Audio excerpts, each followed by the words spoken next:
Ibu dilatih suruh memberikan menganjurkan kepada warga masyarakatnya agar memberikan ASI eksklusif. ASI eksklusif itu apa? Ibu sudah tahu bahwa mengkonsumsi atau memberikan ASI selama 6 bulan tanpa ada pendamping atau tanpa ada makanan apapun. Namun tadi saya lumayan tertarik dengan Bapak pendamping desa. Ibu sekarang di sini dilatih, pulang ke rumah kata Nina kata Nina tak budak cerik kudu dikasih makanan yang lain. Akhirnya sieuneun Pak. Akhirnya si Bapak teh umah dia. Contoh ini Bapak sudah tahu bagaimana ASI eksklusif, tapi karena kumitohan dikasih cau atau pisang, akhirnya tidak berhasil satu program ASI eksklusif. Iya, seperti itu. Kayak Bapak pendamping desa, kalau di sini berani menyampaikan, tapi setelah di rumah mah gitu lagi. ya setelah gitu Pak. Tahu maka bakal iya ka istrina. Ayeuna kometo awe sieun komo ke istrina. Kita Bapak pendamping desa kamari curhat kami gitu. Jadi intinya seperti itu Bu. Nah, ini peran perilaku yang kedua yaitu memberikan ASI eksklusif. Yang selanjutnya menimbang balita setiap bulan. Nah, kalau kita di lapangan kita tahu di sini kebanyakan ibu-ibu kader posyandu, yang mana kasus yang terbesar di hampir semua posyandu adalah angka kunjungan balita. Rata-rata ada 50% enggak? Ada 50%? Ada yang tidak mencapai 50% ya. Kalau dari sasaran balita berapa? Per posyandu. Nah, sekarang satu contoh misal untuk Sidamukti sasaran balita dalam satu posyandu itu 50 balita, tapi yang datang 15. Jadi seberapa persen? Nah, namun di sini kasus yang sudah berjalan, jadi masyarakat itu kalau sudah dilakukan vaksinasi campak atau yang 9 bulan, seolah-olah mereka itu beranggapan vaksinnya sudah selesai. Padahal untuk perkembangan balita itu harus dipantau sampai umur 5 tahun, sehingga kalau terjadi ada permasalahan perkembangan di usia lebih dari 9 bulan, umpama usia 1 tahun ada permasalahan, tidak terpantau. Karena apa? Karena tidak pernah dilakukan penimbangan. Bahkan kadang-kadang yang harusnya lebih bisa 100% itu untuk bulan Februari dan Agustus, pemberian vitamin A. Biasanya masih banyak kejadian untuk pemberian vitamin A pun tidak 100%. Ada yang datang, ada yang HP ya, nitip. Namun kadang-kadang kita juga jadi dilema Pak. Jadi serba salah. Yang nitip ini mau dikasih atau enggak? Gitu. Kalau nggak apa-apa sebetulnya, asal di buku kunjungan tetap ada laporan bahwa si A balita tersebut sudah dikasih vitamin A. Syukur pisan kalau dia itu melakukan penimbangan, sudah punya pertimbangan sendiri, tinggal lapor ke posyandu bahwa timbangannya bulan kemarin sekian, bulan sekarang sekian. Bahkan kalau seandainya Bu, ini kemarin saya ada inovasi di Desa Sindang Angin. Bagaimana kalau ibu balita, karena di zaman Nouma ya, rata-rata ibu-ibu itu sudah biasa memakai HP Android ya. Ada yang tidak punya HP Android? Ada. Hah? Maksudnya yang ibu balita lah. Ibu balita ya. rata-rata kalau di prosentase itu pasti 99,99 sudah mempunyai HP Android dan ada aplikasi WA. Nah, bagaimana kalau kita bikin inovasi untuk sasaran balita tersebut, kita bikin grup WA per pos Yandu. Nah, di situ kalau sudah terbentuk grup WA per pos Yandu, walaupun umpama sekarang ibu balitanya lagi ada di luar, bisa lewat grup WA. Anak saya atas nama A, timbangannya sekian. Nah, nanti sama ibu kader ditulis. Nah, di situ naik atau turun. Nah, itu bisa juga merupakan satu jembatan atau satu cara untuk meningkatkan kunjungan daripada tiap-tiap posyandu. Ya, yang selanjutnya, indikator selanjutnya adalah menggunakan air bersih. Nah, di sini secara saya melihat dari laporan Ibu Kesling, kita pasti untuk Desa Cintajaya sudah semuanya menggunakan air bersih. Air bersih seperti apa? Air bersih kita biasanya berasal dari berapa sumber? Ya, ada 3. 1 sumur gali, sumur bor, dan parianer. Gak ada yang menggunakan walungan ya, gak ada. Nah, jadi kalau dari indikator ini untuk yang keempat, menggunakan air bersih, pasti kita sudah mencapai 100%. Nah, indikator yang kelima adalah mencuci tangan dengan air bersih dan sabun. Nah, di sini kita ambil melangkah ke belakang. Kemarin waktu COVID, setiap instansi itu menyediakan tempat cuci tangan. Sekarang rata-rata habis. Ada nggak cuci tangannya? Ada. Tempatnya ada. Ada tempatnya. Ada yang melakukan cuci tangan di sini ada? Nggak ada ya? Ada, soalnya ada inilah praktis. Oh iya, bagus banget. Nah, mana tuh Bu? Nah, jadi kalau saya mah tadi cuci tangan Bu ke kamar mandi. Iya. Nah, ini salah satu hikmah daripada COVID-19 itu seharusnya bisa merubah perilaku kita untuk membiasakan cuci tangan pakai sabun. Cuci kaki sebelum tidur. Sebelum tidur. Supaya tidak romehan. Nah, selanjutnya poin yang keenam adalah menggunakan jamban yang sehat. Nah, hal ini tentunya akan melibatkan peran serta daripada seluruh aparat desa Cintajaya. Karena apa? Karena untuk menggunakan jamban keluarga yang sehat, rata-rata sudah mempunyai jamban atau belum?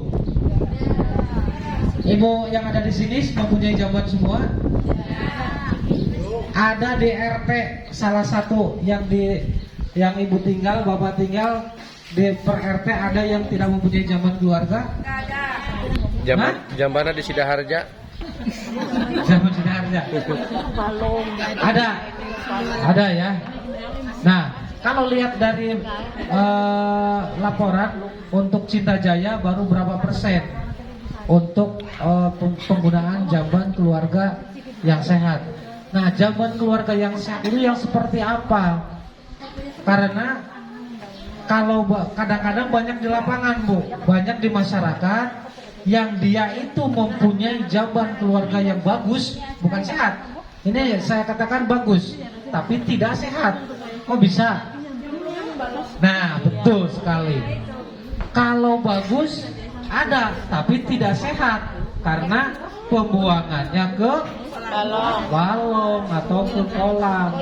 Jadi itu tidak bisa dikategorikan dalam jamban keluarga yang sehat.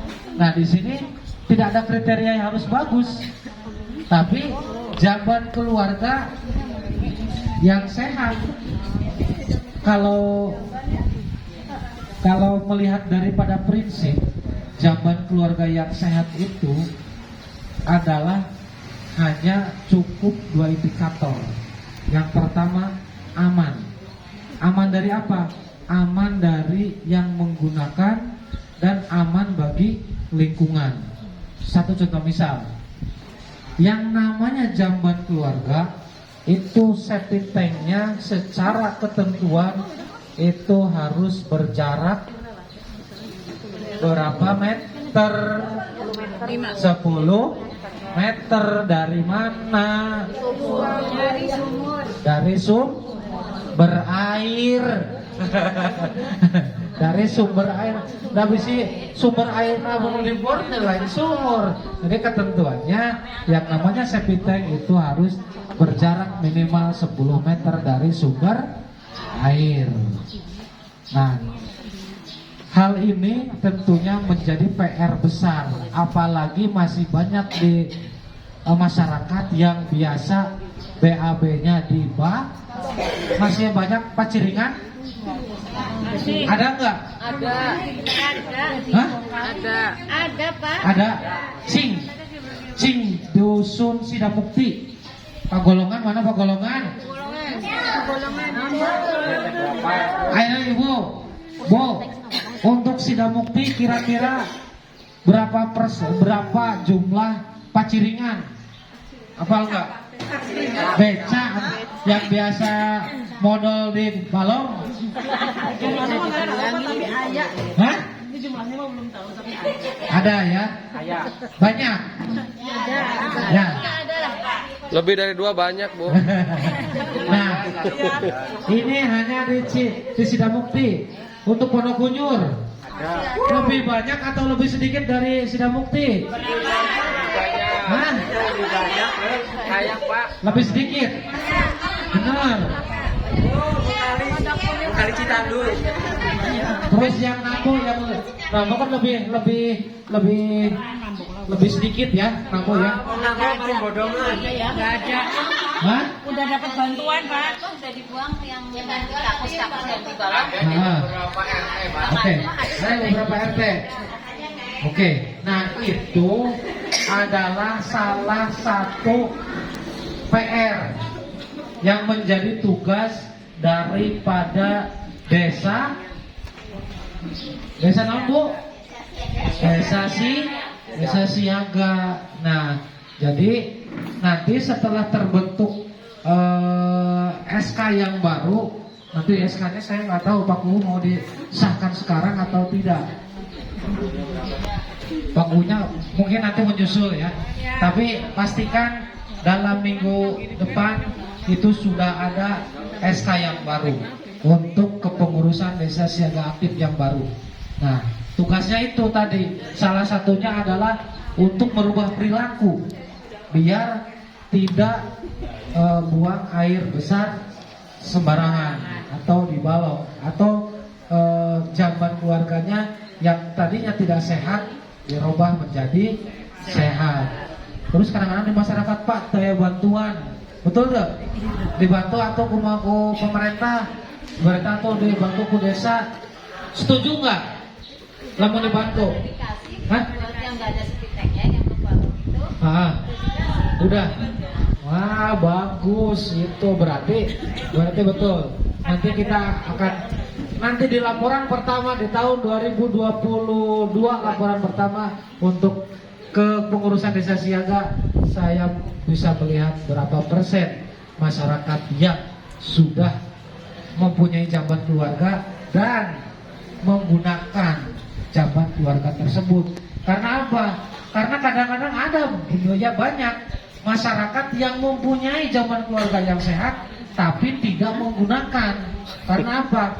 Karena biasa sahur Pak Nangwa biasa modal di balong. Akhirnya zaman keluarga halus, bagus, sehat. Tapi karena biasa di balong bari ngarokok. Nah, itu adalah salah satu PR juga. Nah, hah? Kalau di rumah nggak keluar. Ya iya, kalau di rumah nggak keluar. Sapira, kalau di rumah nggak keluar. Betul Pak, kalau di rumah mah nggak keluar. Di rumah sih. Ini Bapak Ibu PR yang paling berat.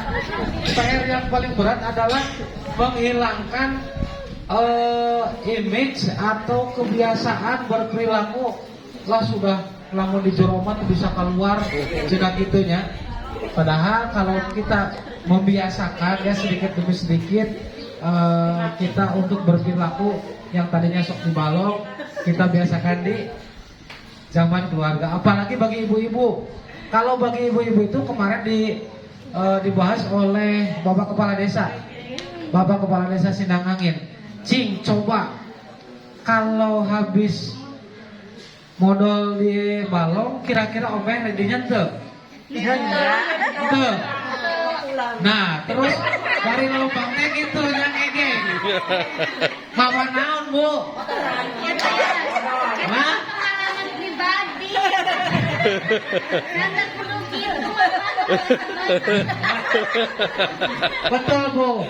Itu pengalaman saya dulu. Dulu waktu saya belum ber-PHBS kayak gitu. Jadi sekarang setelah kita tahu bagaimana caranya, otomatis kita harus berusaha merubah perilaku yang tidak bagus menjadi lebih bagus. Lah banyak tengok lah bukan nama saya tahu. Kita rapi-rapi. Yang selanjutnya membersihkan jentik di rumah seminggu sekali. Nah, untuk kali ini di sini kan ada kader jumantik. Ada nggak kader jumantik? Hah? Belum. Kader jumantik tidak ada nih, Bu. Hah? Oh, tidak ada. Belum ada. Nyuruh ngebentuk ada. Oh, iya. Oh, Cinta Ratu udah berjalan ya? Nah, intinya kayak gini, oke. Yang namanya kader jumantik itu satu keluarga ada satu orang yang bertugas untuk memantau dalam lingkungan tersebut adakah kemungkinan tempat berkembang biaknya atau jentik-jentik nyamuk.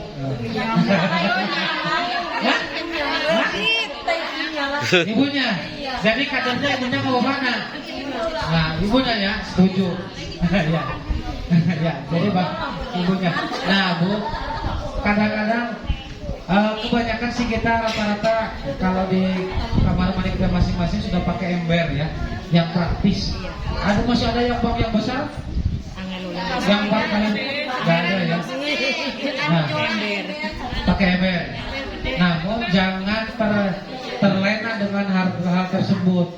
Kita betul di kamar mandi secara itu tidak ada kemungkinan, tapi di lingkungan kita di karangan rumah ada nggak tempat-tempat yang memungkinkan untuk terjadinya genangan air? Contohnya kayak apa? Pecahan kaca, terus batok, kalapa, terus atum yang pecah, sama nggak Ibu? Terus kadang-kadang sok aya patok-patok awi, bahkan yang pernah terjadi mencuat kemarin di Kabupaten Ciamis adalah dari tatakan galon. Tatakan galon sok aya tatakan anak. Di situ sok dipiceun tara. Kadang-kadang kita lupa. Sok pakai galon tuh. Pakai tapi langsung Dispenser. enggak langsung pakai keran. Oh sekarang nah, kalau zaman dulu kan pakai dispenser ya. Dispenser kan ditimpahin terus ada tatakannya. Nah di situ biasanya lupa. Kadang-kadang tidak terpantau di situ ada genangan air, lupa kita tidak bersihkan. Oke, selanjutnya kita dipercepat. Makan buah sayur, mana saya belum selesai? Tenang, sabar. Makan buah sayur setiap hari. Masuk Mbak. Nah tadi saya sangat mendukung dengan program Bapak pendamping desa tadi brokoli. Jadi intinya kan itu hanya contoh, Bu. Contoh itu brokoli. Tapi Bapak pendamping desa tidak mewajibkan brokoli. Bisa bayar. Contoh kangkung, gendot. Yang penting mah yang banyak vitamin. Hah? Penilik. Nah intinya mah sayur-sayuran lah ya. Ini sayur-sayuran dan buah-buahan. Kalau buah-buahan biasanya yang paling tidak telat mau pendamping desa. Ya. Oke. Selanjutnya melakukan aktivitas fisik. Nah, hal di sini untuk aktivitas fisik pastikan hampir semua ya rata-rata sudah bisa sudah bisa standar aktivitas fisik, karena aktivitas fisik ini secara teori pun kita minimal kalau berjalan dalam satu hari 1000 langkah. Kira-kira langsung hitung buat diisuk sampai ke sore 1000 tuh. Wah, lebih ya. Jadi kadang-kadang ya bagus sih ibu-ibu yang ikut senam butak bagus itu. Tapi intinya untuk aktivitas fisik pastikan sudah memenuhi syarat ketentuan. Selanjutnya yang terakhir PHBS yang terakhir adalah merokok di luar rumah. Nah, Rumah atau ruangan ya? setuju apa enggak Bapak? Untuk merokok di luar rumah. Bu, nah ini di sini. Bapak golongan, Bu kan di situ Bu. Nah, jadi kayak gini. Intinya boleh Pak ngerokok di rumah, tapi sorangan boleh batur. Pada prinsipnya seperti itu Bu. Kenapa kok merokok harus di luar rumah? Karena kalau di dalam rumah, tentunya yang namanya rumah itu ada anggota keluarga. Anggota keluarga itu bisa terjadi kadang-kadang ada ibu hamil, kadang-kadang ada lansia, kadang-kadang ada anak letik, nah gitu balita. Di situ mereka semua adalah merupakan faktor resiko tinggi untuk Seharusnya yang ngalah, yang lain keluar rumah. Nah, seperti itu Bu. Jadi intinya bisa cukup hanya merokok boleh. Kalau dalam PHBS ini tidak ada ketentuan untuk tidak merokok. Boleh merokok tapi di luar rumah. Kalau dalam perilaku germas betul. Kalau perilaku germas kadang-kadang saya tidak setuju karena tidak merokok. Karena saya merokok gitu. Nah, jadi kalau ber-PHBS boleh merokok tapi di luar rumah. Kayak kemarin saya di Golongan, saya nggak berani ngerokok dalam rumah. Saya ngerokoknya di luar. Betul nggak Pak Kolong? Betul. Hah? Itu mau Menindang batur. merokok, istri saya suruh keluar. Ya.